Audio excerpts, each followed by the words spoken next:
Hey everybody, it's Josie. Welcome back to Cedar Creek Homestead. I hope y'all are having a wonderful day. It is so cold here. It's in the 40s. And so it's really windy today, and I'm sitting out in the truck talking to you. It's just too cold and windy to sit on the porch. We're supposed to have 21 degrees tonight. So after I finish this video, I've got to go out and pick my garden, the tomatoes and the peppers, green tomatoes and red tomatoes.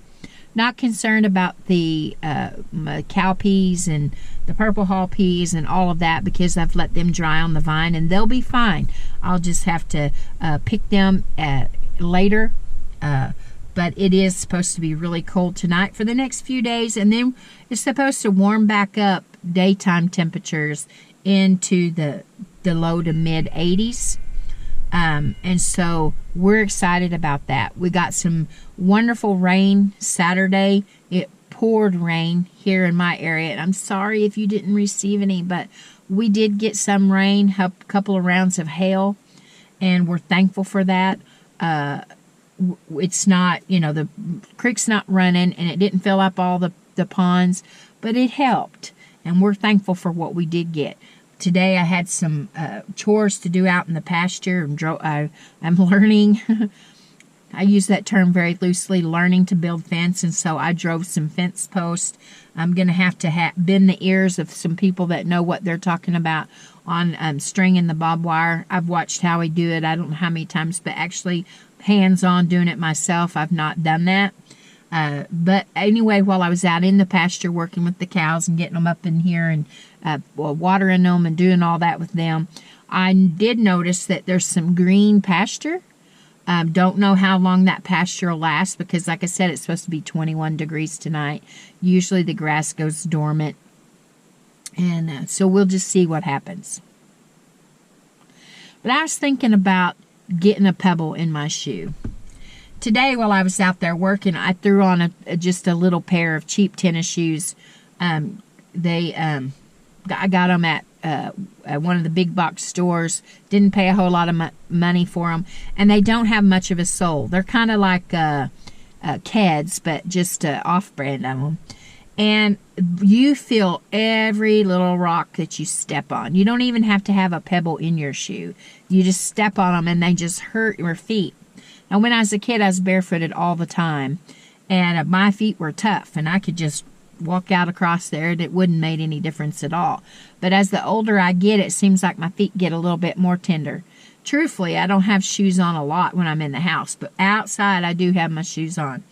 But I walked all across that pasture and hit those pebbles, and oh my, it really just stung. But I thought about that, and I thought, let's talk today about the challenges that we're having with the economy and with recession. And I'm no expert at all on any of that. But I can know that things are going on and people are being challenged on every hand here in the U.S. and all around the world. People are having to make tough decisions. And those little pebbles, those little inconveniences that keep rising up. And with me, it's farm-related stuff. With you, it could be something else, and it just seems like one pebble after another pebble pops up, and we're like, oh, that hurt. It hurt my feet, hurts my wallet to open that and have to take out some funds and spend it on something that I wasn't planning on having to spend it on. And, we know this day and age, boy, things are going up in cost. Stuff's going up in price, and we just almost hate to even look at a sale paper from the grocery store, looking at how much food has went up and other necessities have went up, and shampoos and deodorants and toothpaste and all those things that we use on a daily basis. Everything is going up. Not only that, but we know that animal feed and all things related to our livestock and diesel and gas and heating oil and all the things that is coming into play now that it's cooling off and getting cold, really cold in some areas. People are going to be really worried and really concerned and really just fretful over how in the world they're going to do these things. And those little pebbles keep popping up in your shoe. Now, I saw this quote, and y'all know how I am about them. I love quotes, but I have to read them because I want to get the quote right. So if you'll bear with me, I'm going to read this quote to you. It says, "Nobody trips over mountains. It's the small pebbles that causes you to stumble. Pass all the pebbles in your path, and you'll find you've crossed the mountain. So, how many pebbles are in your path? It seems like sometimes I'm walking on a gravel road. There's so many pebbles. But if we keep moving forward and persevering, and we've talked about that before, moving forward. If we just keep one step after another, just keep moving along and get past each pebble, pretty soon we'll realize that we've accomplished that thing. We've made it past that big mountain. We've got over and we're heading down the other side. You get a pebble in your shoe and it's magnified. Boy, it feels like you've got a great big rock in your shoe, and you have to stop and take your shoe off and shake it out, and it might just be just a teeny tiny little thing, but it's irritated you to the point that it's made you sore. It's made your foot sore, and you got to get that taken care of, or you begin to limp, and it starts to cause a problem. Kind of like getting something under your denture. I don't have dentures, but I've heard people talk about getting something under your denture, and it had to be removed because it was driving you crazy and making your gums sore. Or maybe even a horse getting a burr under his saddle, and boy, he just is irritated to no end until that's taken care of. Those little things that just get in there and work, you know, that's where we're at in life today. All of those things that come up and cause us fear and anxiety and stress, how we're going to pay the bills, how we're going to make ends meet, how we're going to afford to put meals on the table for our families. A lot of people in the United States today and all across the world are thinking about those things.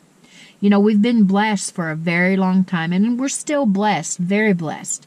But we're starting to have a little bit of a shaking. We're starting to walk on a little bit more of a gravelly, rocky, pebbly path. And those around us will tell us, hey, everything is great. Don't pay attention to that. You know, we're in election season, and those that are running for office are throwing promises out there right and left. Vote for me, and all these problems will go away. No, vote for us. We've got the answers.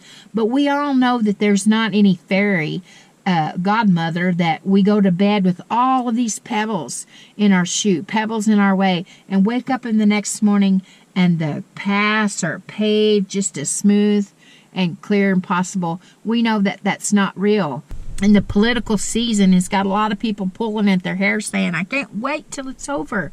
Every commercial on TV is political commercials. It seems like my phone rings off the hook wanting me to take surveys and wanting to ask me questions, and I did one. Okay, guys, so how do we take care of the pebble that's in our shoe? Well, by nature, what's the first thing we do? We lean up against something and jerk that shoe off and shake that pebble out. Make sure that shoe is clean, and put it back on and get right on our way. And that's what we need to do. Those things that are there just to disturb us and to poke us and to dig at us, those things are there to slow us down, to get us limping, to get us, not wanting to move in the right direction, wanting us to buck to the side or step, one way or another. And they're distractions for us. And we don't have time for distractions. We have to take care of our families, and we have to take care of ourselves. And so those little pebbles, those distractions must be taken care of. We can't say, I got to keep moving, I don't have time for them, because you might do it for a while, but the longer you go, that starts making us sore. It starts making a place on us where it gets us ineffective in all of the things that we're doing, because we have this thing that's festering. That happens in the natural. It also happens in the spiritual. There's things that gets in there, pains and hurts and things that other people, that we feel like others have done to us, and maybe we are guilty of doing that to others as well. Those things fester and they get ugly and they get infected and they cause problems, and we don't have time to let divisions come between us. And we see a lot, especially in our country, people being plagued against each other. You know, something being thrown down in our path to say, hey, this group over here is doing this and they're against you. And so the desire to cause division is there. And we need to be aware of that. We need to keep our eyes focused on what's important, which is providing well for our families and making sure, who we are and what we believe in and what we stand for. Getting through that patch of pebbles and keep moving until we are over the mountain. Get through that pile of pebbles. That includes getting a plan going forward. You know, getting you some ideas for menus of things that are maybe they're not something that you would go to a grand steakhouse and pay a lot of money for, but it'll feed bellies. Hey, thankfully we're going into the season of soups and chilies and casseroles and things that you can cook in your slow cooker or your Instapot that are filling, and they're not that expensive to make. You can stretch your budget with them. You can have breads with them and relishes and pickles. Set a table that you would be proud of, and you'll be surprised at how far you'll stretch your food budget by doing those kind of things. And something else that we don't like talking about is the unnecessary spending. Now's the time to get all those things. You know, we're cleaning up our gardens for the season. It's time to maybe clean up our budget. And all the unnecessary things, clip them out. You know, maybe we can't afford 500 channels of cable TV, and so we cut down what we've got. Maybe you don't cut it all out. Some people cut it all out. But others, your argument is, well, it's winter, we're going to be stuck inside. True. You have kids. True. So maybe you cut it down to just the basics, the basic package that you can have. Maybe get some puzzles and some books and some things that you can do as a family.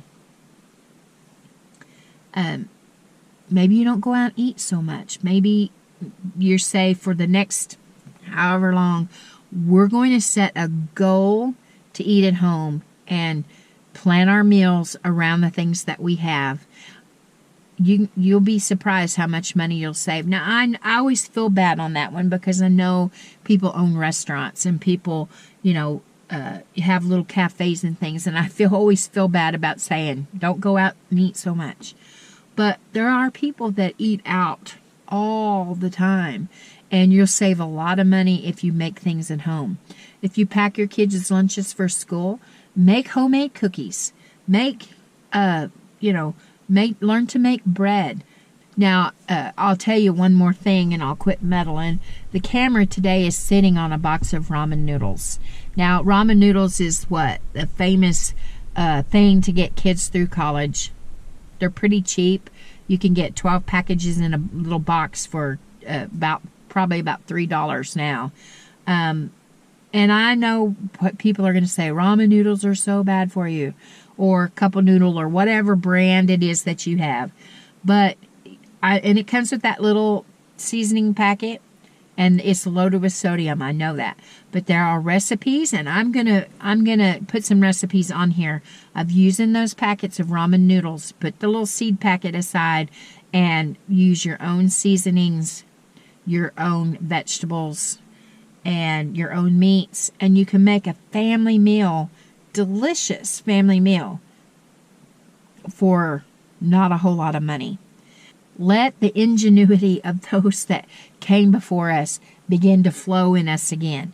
They made it through the Depression, figuring out the challenges that were facing them. We're not going to have the same exact challenges as them, but we are going to have our own set of challenges. So let the ingenuity flow.